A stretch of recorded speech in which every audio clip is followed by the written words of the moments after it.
The Reaper fleet emerged from the darkness like a plague of locusts. 200 ships, their black hulls drinking in the light of distant stars. They moved in perfect formation, confident in their technological superiority. Captain Dong-Wook Kim studied the tactical display. Beside him, Admiral Vorthak watched from his wheelchair, his purple scales pale but his eyes sharp. They're using the same formation as before, the Admiral observed. They expect us to be the same easy prey. Let's show them how wrong they are, Dong-Wook said. All ships pattern Alpha, just like we practiced. The ugly fleet broke into smaller groups. Human ships paired with alien vessels, their mismatched profiles a stark contrast to the Reaper's uniform appearance. Improvised armor caught the light. Welded patches showed like scars, and jury-rigged weapons jutted out at odd angles. Incoming transmission from the Reaper fleet, Minji reported. Put it through, Dong-Wook ordered. The screen filled with an image that might have been a face, angular, dark, with too many eyes. Foolish prey, the Reaper commander said. You have ruined your beautiful ships with primitive modifications. You will still fall. We'll see about that, Dong-Wook replied, then cut the channel. All ships, weapons free. Let's get to work. The two fleets closed on each other. The Reapers opened fire first, their green energy beams lancing through space. But this time things were different. The improvised armor absorbed hits that would have cut through shields. Ships that took damage didn't explode. They kept fighting. Krillian vessel Starblade is hit, Heejin reported. They've lost primary shields, but the armor is holding. They're maintaining combat effectiveness. Our turn, Dong-Wook said. All kinetic weapons, target grid 7, fire. The human railgun spoke as one. Tungsten rods accelerated to incredible speed slammed into the lead Reaper vessels. Their shields flared and failed under the purely physical assault. Follow up with energy weapons, Dong-Wook ordered. The alien ships, their targeting slave to human fire control, poured energy into the gaps. Reaper ships began to explode. They're attempting to hack our systems, Minji reported, a grim smile on her face. But they're really confused. They keep looking for quantum processors that aren't there. Manual controls for the win, Jiwoo muttered. The Reaper fleet adapted quickly, spreading out to avoid concentrated fire. Their weapons intensified, filling space with deadly energy. An alien cruiser took multiple hits and started to break apart. Rescue operations pattern blue, Dong-Wook ordered. This was something they had practiced. Human and alien rescue ships moved in perfect coordination, using the ugly but functional modifications. Magnetic grapples, physical docking clamps, even old-fashioned cables pulled survivors from the dying ship. This is Dr. O, came a report. We're receiving casualties. The cross-species medical training is working. Alien medics are using human triage methods. The battle raged on. The Reapers pressed their attack, their superior numbers beginning to tell. But every ship they destroyed cost them more than they expected. The ugly fleet fought with desperate efficiency. Fighter squadrons execute chaos pattern, Dong-Wook commanded. Eunji Nam's voice crackled over the comm. You heard the captain. Forget your computers. Fly like humans. The mixed squadrons of human and alien fighters broke formation. They flew in seemingly random patterns, making themselves impossible to predict. Reaper targeting systems designed to fight logical opponents couldn't adapt. This is insane, a Krillian pilot broadcast. But it's working. Small victories added up.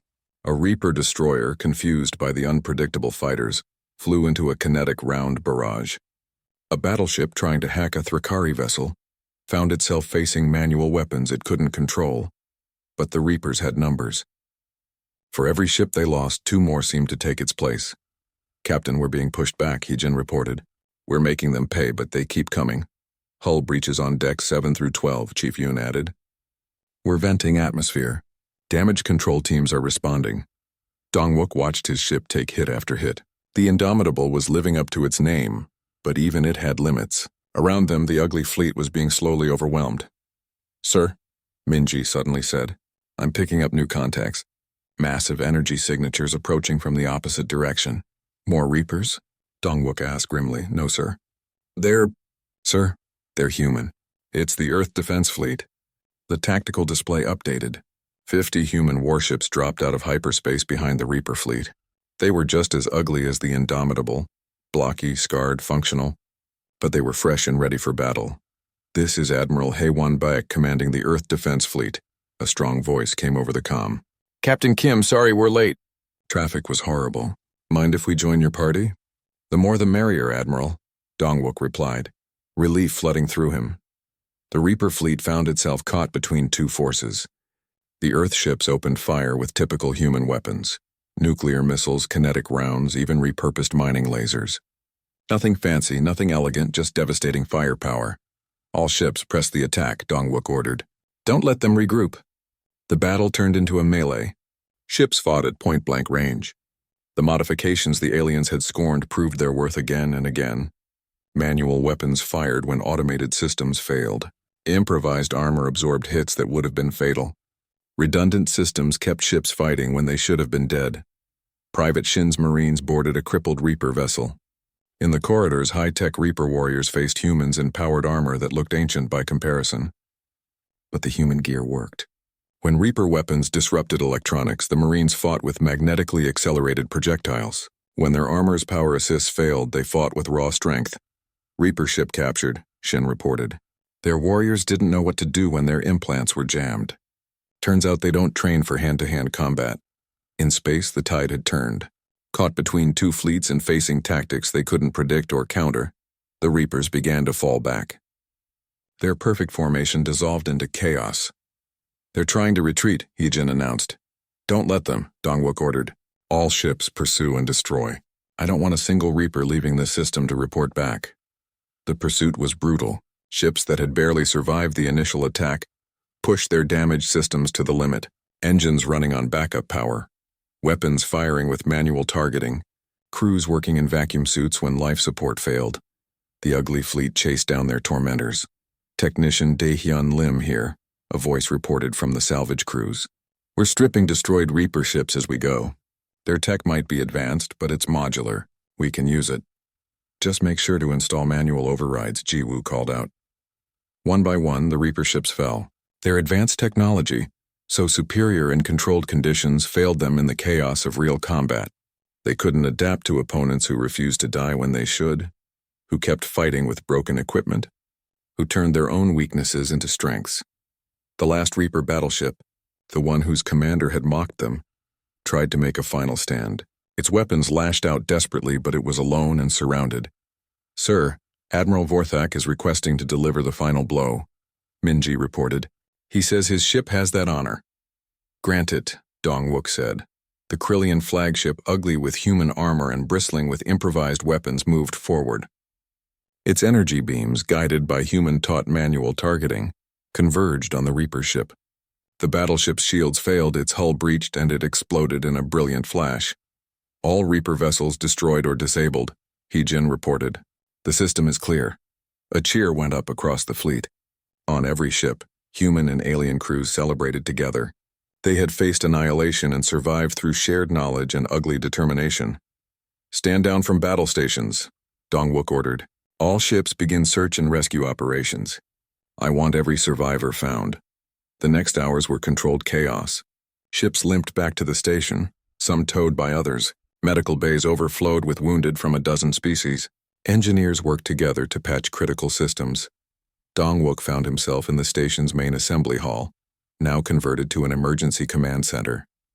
Admiral Vorthak was there, out of his wheelchair but moving carefully. Admirals and captains from every species gathered around them. Captain Kim, Admiral Baek of the Earth Fleet, approached. Outstanding work. You turned a diplomatic mission into a fighting force. They learned fast, Dongwook replied, nodding at the alien officers. We had excellent teachers, Vorthak said, and harsh motivation. Captain Kim showed us that survival matters more than aesthetics. What now? Asked a Zalathi commander. The Reapers will return with larger forces. Then we prepare, Dongwook said. Every shipyard in the galaxy needs to learn these modifications. Every crew needs to train in damage control. Every weapon needs manual overrides. The humans will teach us? A Thrakari admiral asked. We'll do better than that, Admiral Baek said. We're proposing a joint training program. Human instructors at every major shipyard. Exchange programs for engineers and damage control teams. Shared technology development focusing on reliability over sophistication. The main docking bay of the Galactic Trade Hub station, had been transformed into a massive repair yard. Captain Dongwook Kim stood on a raised platform, looking down at dozens of alien engineers gathered around salvaged hull plates and damaged ship components. 5 hours until the Reaper fleet arrives, he announced. We don't have time for pretty. We have time for functional. Lieutenant Park will explain the basics. Jiwoo Park stepped forward, her uniform stained with grease and burn marks from the recent battle. She held up a piece of human hull plating, ugly, thick, and scarred. This is 3-layer composite armor, she began. Steel, ceramic, steel. The ceramic layer shatters to absorb energy. The steel layers hold everything together. It's not elegant, but it works. A Krillian engineer raised a delicate hand. But the weight. Our ships would lose all maneuverability. Then you make a choice, Jiwoo said bluntly. Do you want to dance or do you want to survive? Commander Hye-Jin Lee was across the bay with another group, teaching weapons modifications. Forget about perfect energy alignment, she told a Zalathi weapons officer. Mount the biggest gun you can find and make sure it has manual controls. If your targeting computer dies, you need to be able to aim by eye. The Zalathi looked horrified. Aim by eye? That's so imprecise. Better than not firing at all when your systems are hacked, Hye-Jin replied. Back on the Indomitable's bridge, Dongwook was coordinating with the surviving ship captains. Admiral Vorthak, despite doctor's orders, had insisted on being brought to the command center in a wheelchair. Captain Kim, the Krillian admiral, said, My remaining ships are attempting your armor modifications, but many of my officers don't understand. They keep asking why human ships are so redundant. Show them the schematics for Section 12, Dongwook told Minji. The main screen lit up with a cross-section of the Indomitable's hull. The alien officers gasped. Where their ships had single systems with perfect efficiency, the human ship had 2, 3, even 4 backups for everything. This is madness, a Thrakari captain said. 4 separate life support systems for one section? What happens when one fails? Dongwook asked. We repair it. What if you can't? What if you're in battle? What if that section is in vacuum? The Thrakari was silent. We design assuming everything will fail, Dongwook continued. Because in war it does. Chief Yoon, tell them about damage control. Chief Jae-sung Yoon stepped up to the display. Every human ship has damage control lockers every 50 meters. Basic tools, patch kits, breathing gear. Any crew member can make emergency repairs. But that's the job of repair drones, a Zalathi officer protested. What happens when your drones are destroyed? Yoon asked. Or hacked. Or when power fails. A human with a wrench doesn't need power. In the repair bay, engineer Kyung-ho An was working with alien engineers on reactor modifications. Your reactors are more efficient than ours, he admitted. But they're also more fragile. Look here. He pointed to a Krillian reactor core, a beautiful sphere of contained plasma. One containment failure and your ship is gone. Now look at ours. The human reactor was ugly. A massive cylinder with pipes running everywhere. We have 8 separate containment vessels. If one fails, we seal it off and keep running on 7. We can even eject damaged cores and continue on the others. But the power loss, a Krillian engineer started, is better than being dead, Kyung-ho finished. Throughout the station, the lessons continued.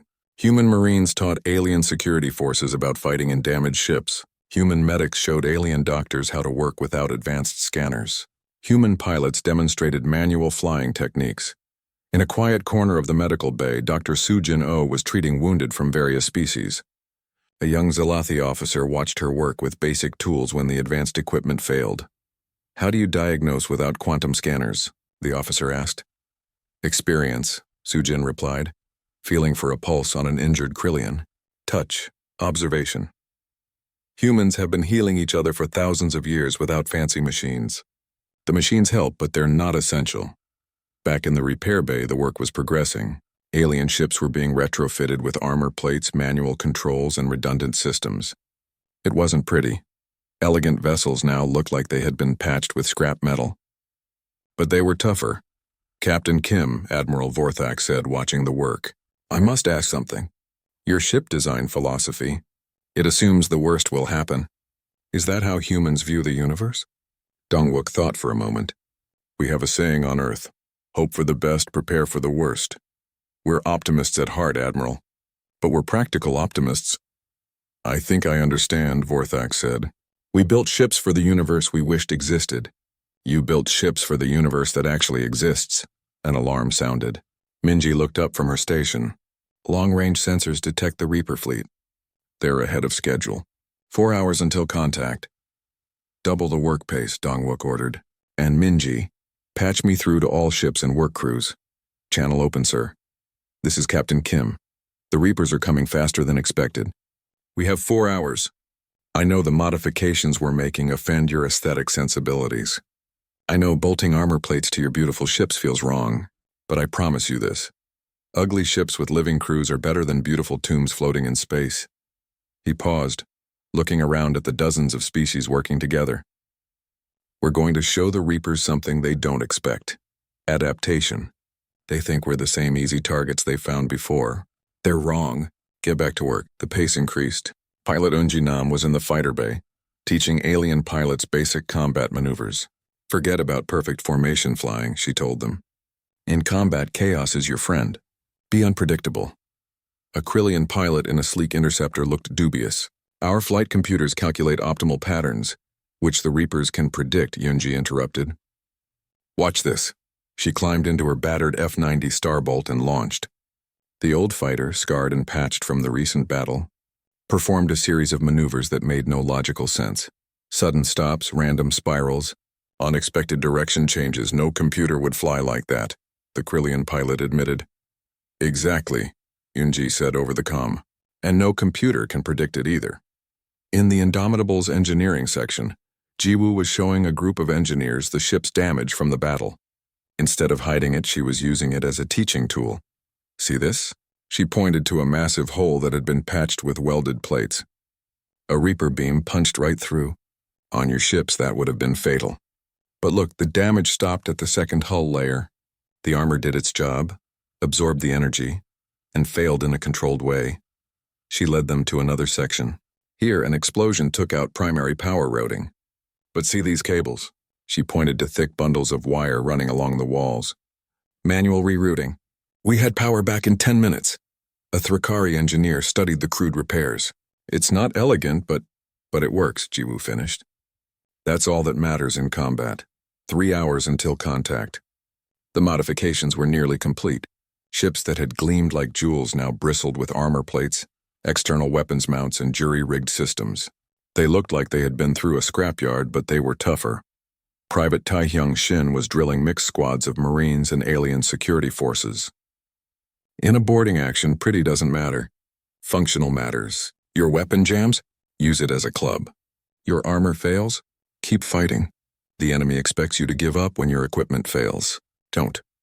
He demonstrated with his own power armor, showing how even with half its systems offline, it could still function. Human equipment is designed to degrade gracefully. Everything has a manual backup. Learn to use them.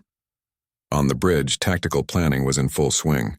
Hyjin was coordinating with weapons officers from all species. The Reapers expect us to fight like we did before. Each species using its own tactics. We're going to mix it up.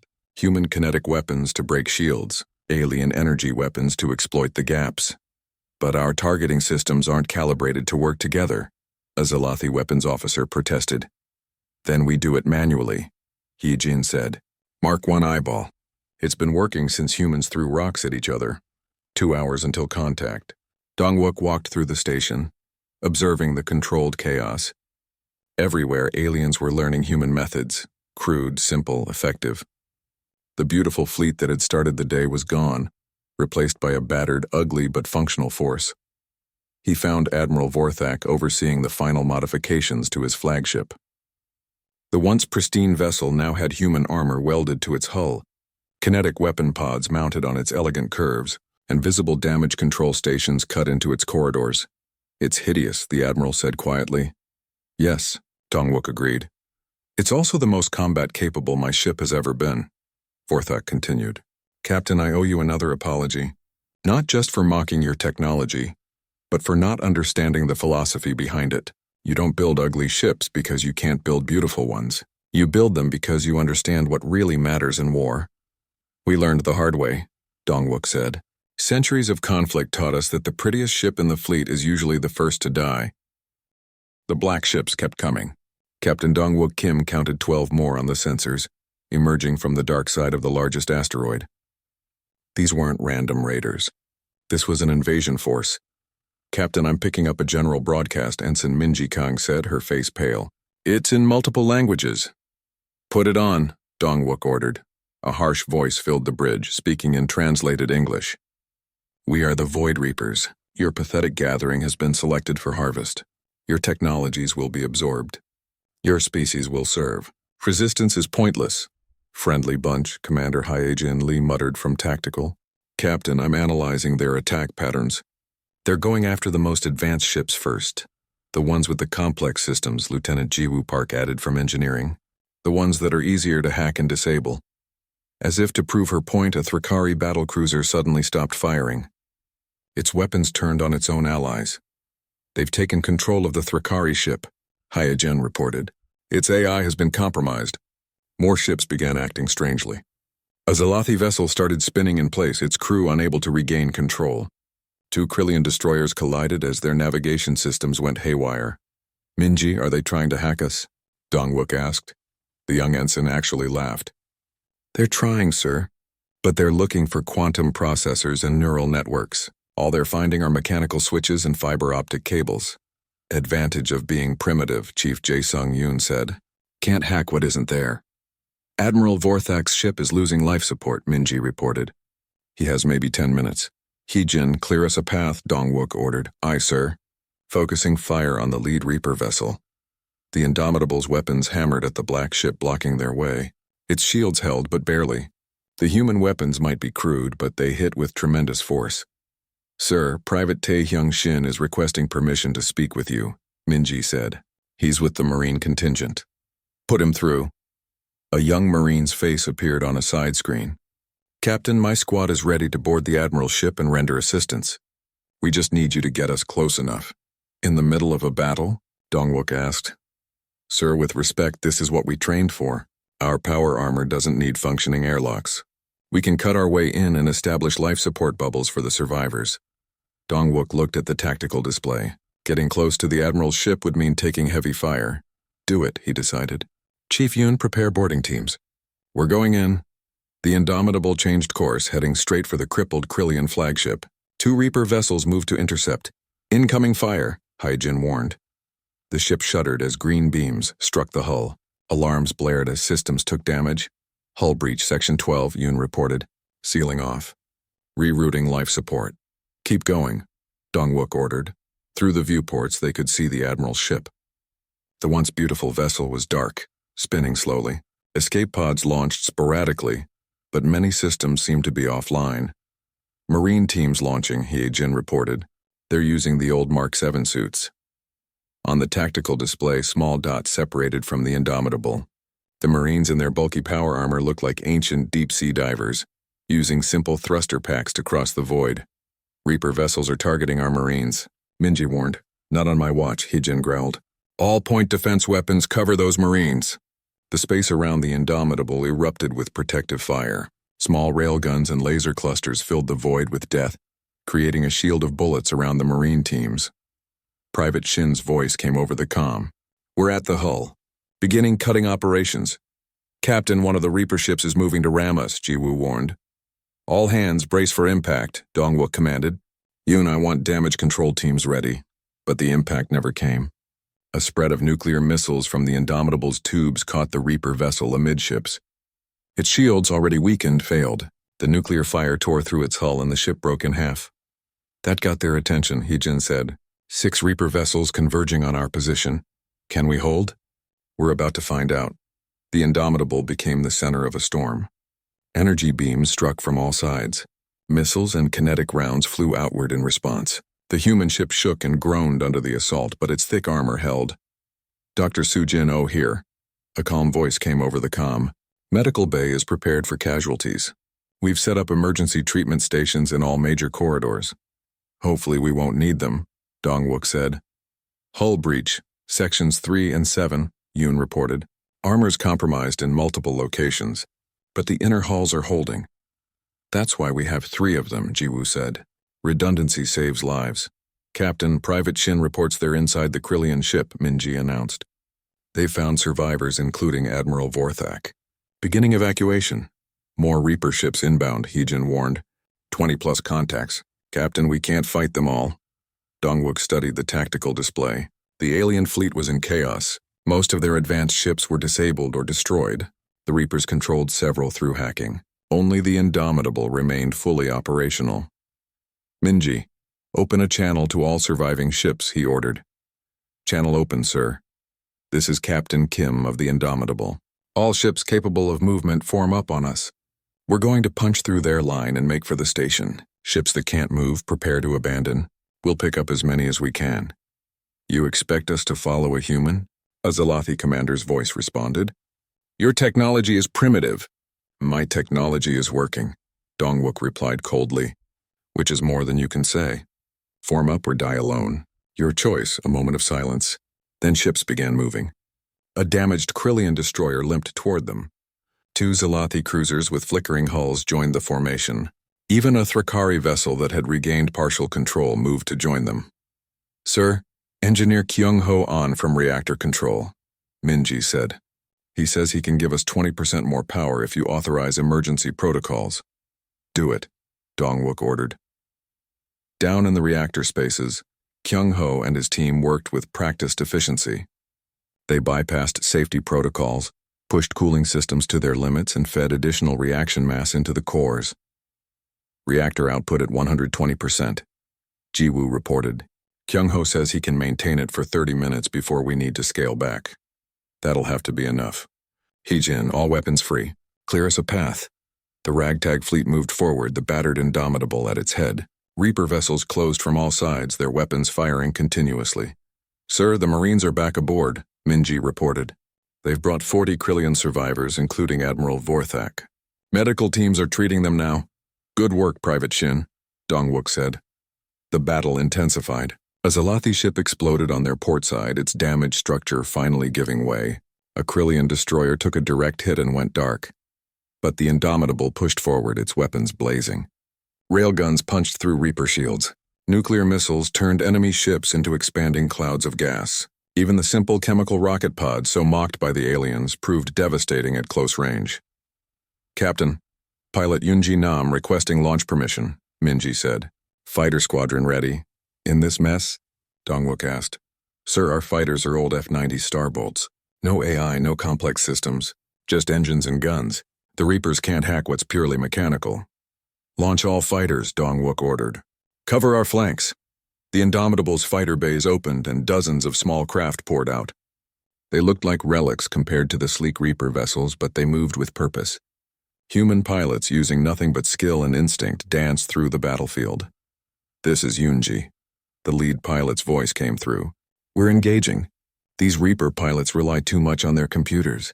They can't handle unpredictable flying. The fighters swarmed a Reaper destroyer, their simple projectile weapons peppering its shields. When the shields failed, their missiles found weak points, causing secondary explosions. 1 destroyer down, Yoonji reported. Moving to next target. Captain, we're taking heavy damage, Chief Yoon said. I've got teams working on repairs, but we're losing systems. Sensor Array 2 is gone. Communications Antenna 4 is destroyed. We've lost 2 of our 8 engine pods. Can we maintain speed? The remaining engines are compensating. Engineer Jiwoo rerouted power from non-essential systems. Define non-essential, Dongwook said. Crew comfort mostly, Jiwoo admitted. Hot water, recreational systems, even some lighting. But we're moving. A massive Reaper battleship moved to block their path. It was 3 times the size of the Indomitable, its weapons glowing with malevolent energy. All ships concentrate fire on that battleship, Dongwook ordered. Everything you've got. The alien ships that had mocked human weapons now fired alongside them. Energy beams, plasma bolts, and kinetic rounds converged on the Reaper vessel. Its shields flared brilliantly, holding against the assault. Not enough, Heejin said. We need more firepower. Captain, a weak voice came over the comm. This is Admiral Vorthak. I'm in your medical bay. Your doctor has stabilized me. Good to hear you're alive, Admiral, Dongwook replied. The asteroid field stretched before them like a deadly maze. Massive rocks tumbled through space, some the size of buildings, others no bigger than pebbles. But in space, even a pebble could punch through a hull at high velocity. Captain Dong-wook Kim stood at the center of the Indomitable's bridge, watching the other ships take their positions. The war games were about to begin. All stations report ready, Commander Haijin Lee announced from Tactical. Weapons are set to simulation mode. Shields, well, what shields we have are at maximum. Several alien officers on the communication channel laughed at that comment. The Indomitable's shields were basic compared to the others. Just enough to deflect radiation and the smallest debris. Nothing like the glowing energy barriers that surrounded the alien vessels. Sir, Admiral Vorthak is broadcasting to all ships, Ensign Minji Kang reported. Put him on, Dong-wook ordered. The Krelian admiral appeared on every ship's screen, his purple scales gleaming. Welcome to the war games, fellow warriors. The rules are simple. Navigate through the asteroid field while engaging holographic enemies. Your computers will track simulated damage. Any ship that takes critical damage must withdraw. The exercise will last 1 standard hour. May the best vessel win. And may the primitive humans provide entertainment, someone added over the comm. More laughter followed. Lieutenant Ji-woo Park looked up from her engineering console. Captain, I'm reading the asteroid field. These aren't holograms. These are real asteroids. But the enemies will be holograms? Dong-wook asked. Yes, sir. But the field itself is real. We'll be dodging actual rocks. Chief Jae-sung-yoon frowned at his damage control board.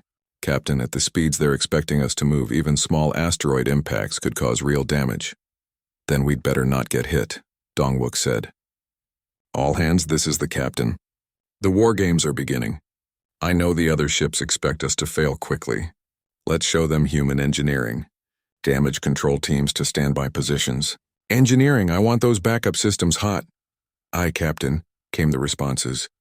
The starting signal flashed and dozens of ships surged forward into the asteroid field. The Krelian vessels danced between the rocks like butterflies, their energy shields glowing as they deflected small debris. The Zalathi ships seemed to flow like water, their crystalline hulls bending light around them. The Indomitable moved forward like a bulldozer. Incoming asteroid. Bearing 270, Heejin called out. Evasive maneuvers, Dong-wook ordered. But keep us steady. The massive human ship turned slowly compared to the others. The Krelians were already deep in the field, their ships spinning and dancing. But Dong-wook noticed something. Minji, zoom in on the Krelian flagship, he ordered. The screen showed Admiral Vorthak's vessel taking multiple hits from tiny asteroids. Each impact flared against the shields, creating beautiful ripples of energy. Their shields are holding, Haijin reported. But look at their power readings, Ji-woo whistled. They're using 15% of their power just to maintain shields against dust and pebbles. First holographic enemies appearing, Haijin announced. Bearing 115. The space ahead filled with ghostly shapes, simulated enemy fighters. The alien ships immediately opened fire with their energy weapons, filling space with colorful beams of light. The Indomitable's weapons spoke too. Kinetic rounds and missiles that looked primitive next to the energy displays. Direct hits on 3 targets, Haijin reported with satisfaction. Our targeting is solid. Captain? Ji-woo suddenly called out. The Zalathi cruiser to starboard is having problems. On the screen, one of the beautiful crystal ships was flickering. Its perfect surface showed stress fractures spreading like spider webs. What's happening to them? Dong-wook asked. Temperature variations, Ji-woo said, checking her readings. The asteroid field is full of rocks that have been in shadow and others heated by the star. The rapid temperature changes are affecting their crystalline structure. As they watched, the Zalathi ship suddenly accelerated out of the asteroid field, withdrawing from the exercise, 1 down.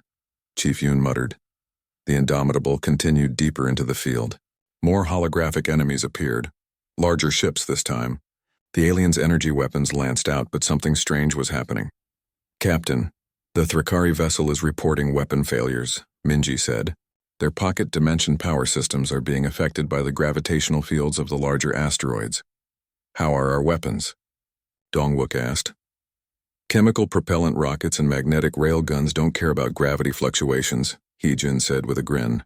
We're still at full effectiveness. A massive asteroid loomed ahead the size of a small moon. The Krelian ships curved around it gracefully. The Indomitable plowed straight through a field of smaller rocks in its shadow. The impacts came like rain. Thousands of tiny asteroids, most no bigger than marbles, peppered the human ship's hull. On the alien vessels, shields flared and sparked. Several had to divert course to avoid the worst of it. Hull impacts across sections 7 through 15, Chief Yoon reported.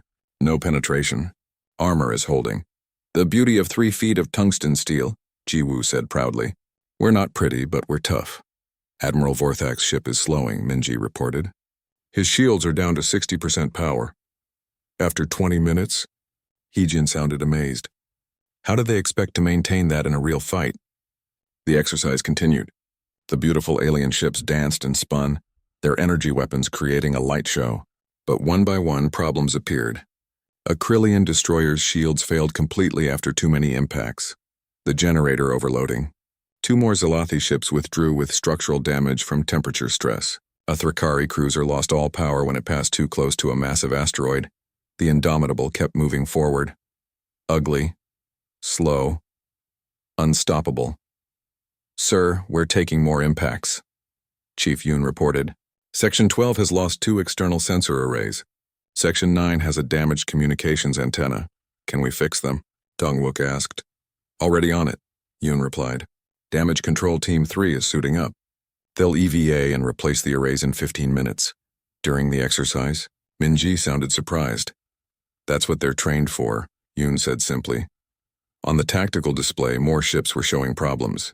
The perfect, beautiful vessels that had mocked the humans were struggling with real conditions. Their advanced systems, so impressive in controlled environments, were failing under stress. Holographic dreadnought bearing dead ahead, Hyejin announced. It's the final boss of the simulation. The massive holographic ship appeared, bristling with simulated weapons. The remaining alien vessels converged on it, energy weapons blazing. Their shots were precise, coordinated, beautiful to watch, but the dreadnought's simulated shields held. Its return fire marked several alien ships as destroyed in the exercise. Our turn, Dong-wook said. Heejin, full spread. Everything we've got. Aye, sir. Firing all weapons. The Indomitable's weapons weren't elegant. Heavy kinetic rounds, old-fashioned missiles, even some jury-rigged mining charges. But they hit like hammers. The simulated dreadnought's shields flared and died. Secondary explosions rippled across its holographic hull. Target destroyed, Heejin reported. How? Admiral Vorthak's voice burst over the comm. Your weapons are primitive. They shouldn't have broken through the shields. Kinetic energy is kinetic energy, Ji-woo said, though only the human bridge could hear her. Doesn't matter if it comes from a railgun or a pretty energy beam. Time remaining, 15 minutes, Minji announced. We're one of only 8 ships still active in the exercise. Captain, I'm reading strange energy signatures, Ji-woo suddenly said. These aren't part of the simulation. Before anyone could respond, new contacts appeared on the sensors. These weren't holograms. Unknown vessels entering the asteroid field, Hyejin reported, her voice sharp. They're not responding to hails. Are they part of the exercise? Dong-wook asked. Negative, Minji said. Admiral Vorthak is demanding identification. These aren't supposed to be here. The new ships were sleek and black, almost invisible against space. They moved through the asteroid field like predators, ignoring the rocks that bounced off their dark hulls. They're charging weapons, Hyejin warned. Those aren't simulation frequencies. Those are real weapons.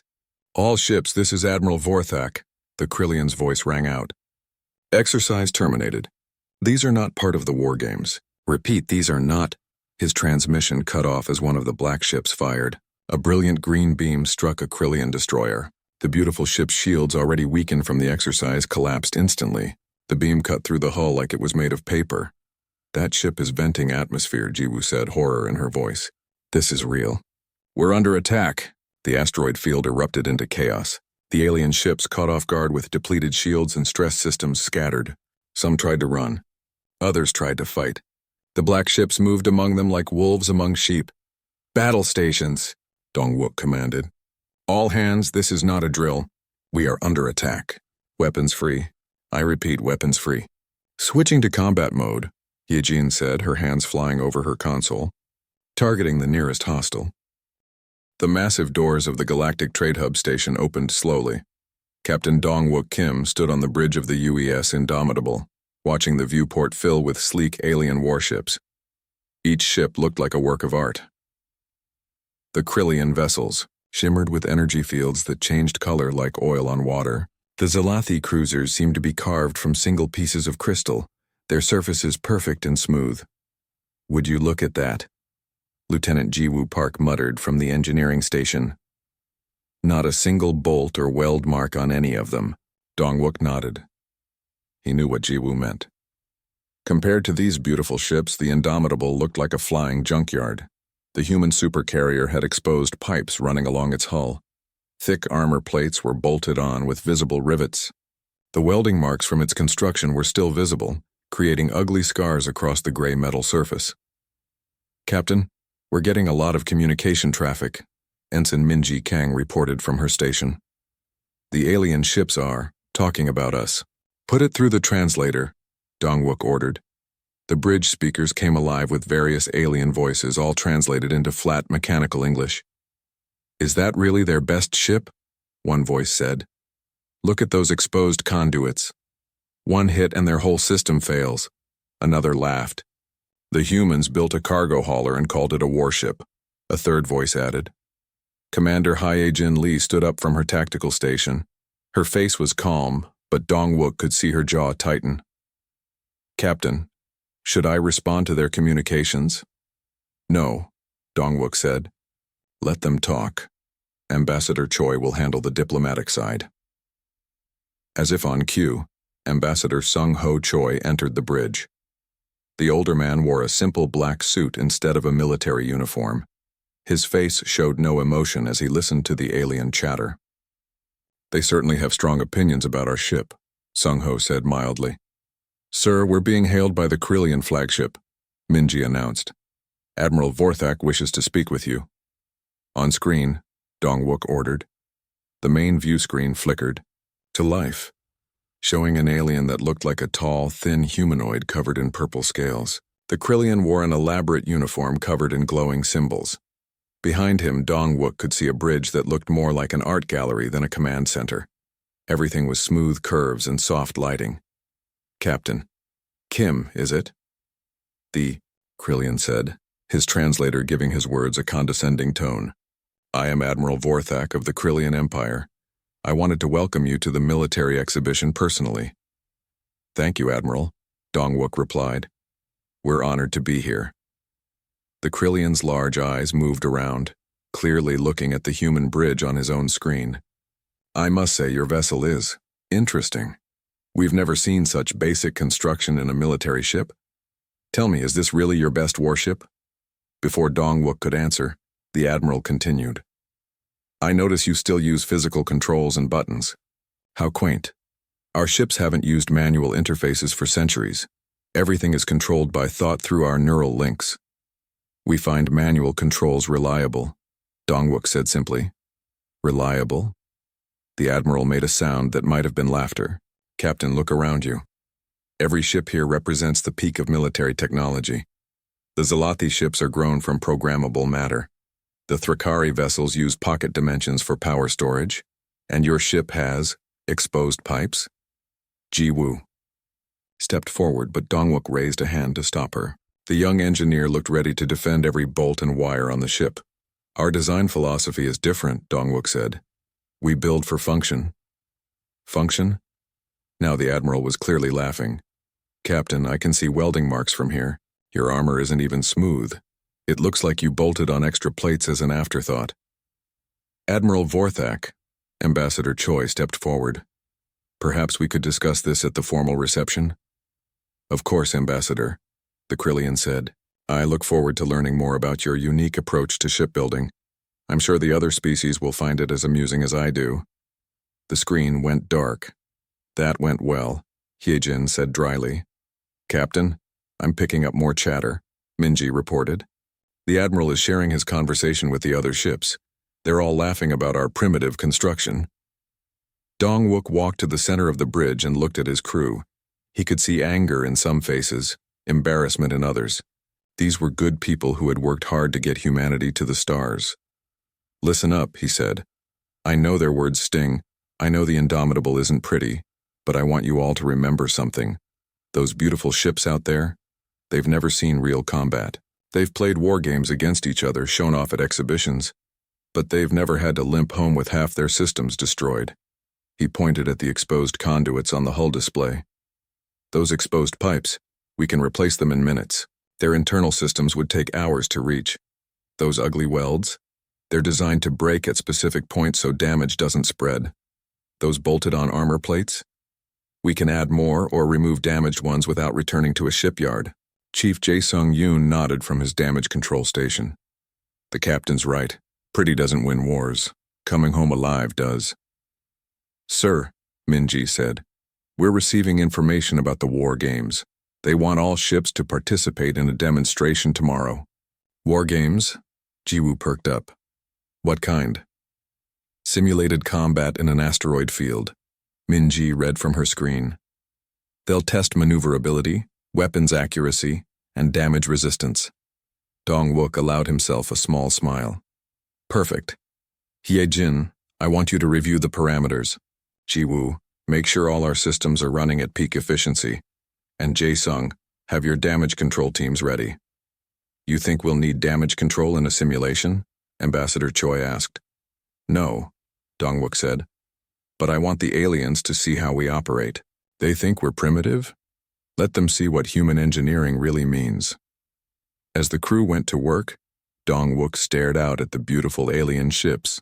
They sparkled like jewels against the darkness of space. The Indomitable sat among them like a rough iron block among polished gems. But iron was stronger than gems, and tomorrow they would all learn that lesson. That night, the reception hall of the station was filled with representatives from dozens of species. Dong-wook wore his dress uniform, standing with Ambassador Choi as various aliens approached them. Most came out of curiosity, wanting to see the primitive humans up close. Your ship, a Zalathi commander said, her crystalline form chiming as she moved. It has no elegance, no harmony. How can your crew work efficiently in such an ugly environment? They manage, Dong-wook said. I heard you still use chemical rockets for emergency thrust, a Thrakari officer added, his forearms gesturing wildly. Do you also use stone axes for combat? The laughter rippled through the crowd. Dong-wook saw Ji-woo's hands clench into fists. Hye-jin's face was like stone, but they stayed silent. Admiral Vorthak approached, holding what looked like a glass of glowing liquid. Captain Kim, I've been telling everyone about your charming vessel. Did you know that some species here have placed bets on how long your ship will last in tomorrow's exercises? Really? Dong-wook asked. Oh yes, the lowest bet is 3 minutes. The Admiral's scales rippled with amusement. I myself was generous. I bet 5 minutes. That's very kind of you, Ambassador Choi said smoothly. Tell me, the Admiral continued, when your ship is destroyed in the simulation, will your government finally invest in proper technology? I'm sure any of us would be willing to sell you real warships. We'll see what tomorrow brings, Dong-wook said. As the reception continued, the mockery never stopped. Every alien seemed to have a joke about the human ship. The exposed pipes, the visible welds, the thick armor that made the ship look bloated, the manual controls that belonged in a museum. But Dong-wook noticed something else. While they mocked, they also revealed things about their own ships. The Krillian vessels needed constant power for their shields. The Zalathi ships required specific temperatures to maintain their crystalline structure. The Thrakari pocket dimensions were sensitive to gravitational fields. Every strength they bragged about came with a weakness. Every advanced system needed perfect conditions to work. When the reception ended, Dong-wook gathered his officers. What did you learn? He asked. Their ships are glass cannons, Hye-jin said immediately. All offense, no real defense except energy shields. Their automation is total, Ji-woo added. If their AI systems fail, they have no manual backups. They've never fought in real conditions, Jae-sung said. Always in controlled environments. Dong-wook nodded. Tomorrow they'll see why humans build the way we do. Get some rest.